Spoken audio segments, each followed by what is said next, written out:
எனதுடல் என்றனின் ஆன்மா உலகு.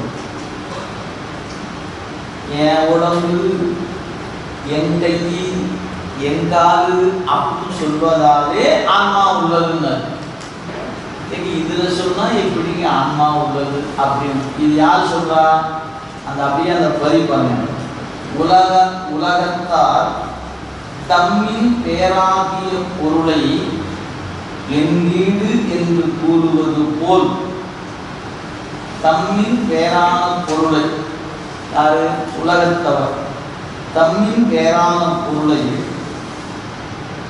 என் வீடு என்று கூறுவது போல் என் கை, என் கால், என் உடம்பு என்று வேறாகவே கூறுவதனால் உடம்புக்கு வேறாக ஆன்மா ஒன்று உண்டு. இரண்டாவது கருத்து என்னன்னா, தேக ஆன்மவாதின்னு அவனுக்கு பேர். அவன் கோட்பாடு என்னன்னா, உடம்பே உயிர். இது இரண்டாவது கொள்கைக்குரியவர். முன்ன சொன்னவர் சூன்ய ஆன்மவாதி. இப்ப சொல்லுகிறவர் தேகமே ஆன்மா, ஆன்மாதான் உடம்பா இருக்குது, உடம்பு தான் ஆன்மான்னு சொல்ற ஆட்களுக்கான மறுப்பு. இப்போ உடம்பே ஆன்மா என்பவருக்கு மெய்கண்டார் எப்படி மறுக்கிறார் அப்படின்னு கேட்டா, இந்த உடம்புக்கு என்னன்னு சொல்றோம்? என் உடம்புன்னு சொல்றோம். இந்த உடம்பு யாருது? என்னது. இந்த கை என் கை, இந்த கால் என் கால். அப்ப என் கை, என் கால், என் கண்ணு அப்படின்னு சொல்றோமா? சரி, இது ஒரு பக்கம் வச்சுக்கணும். இப்ப இந்த திருநீற்று யாருடையது? என்னுடையது. இந்த போன் யாருடையது? என்னுடையது.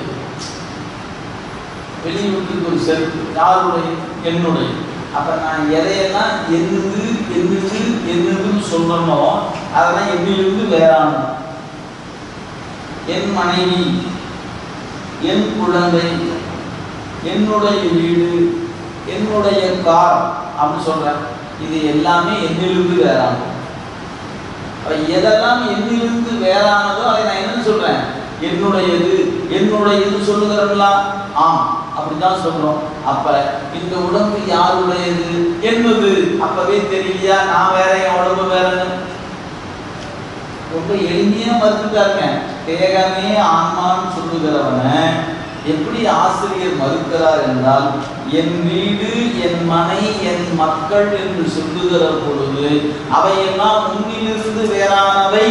அதுபோல என் உடல் என்றதனால் உன் உடம்பு வேறு, நீ வேறு என்பது புலப்படுகிறது.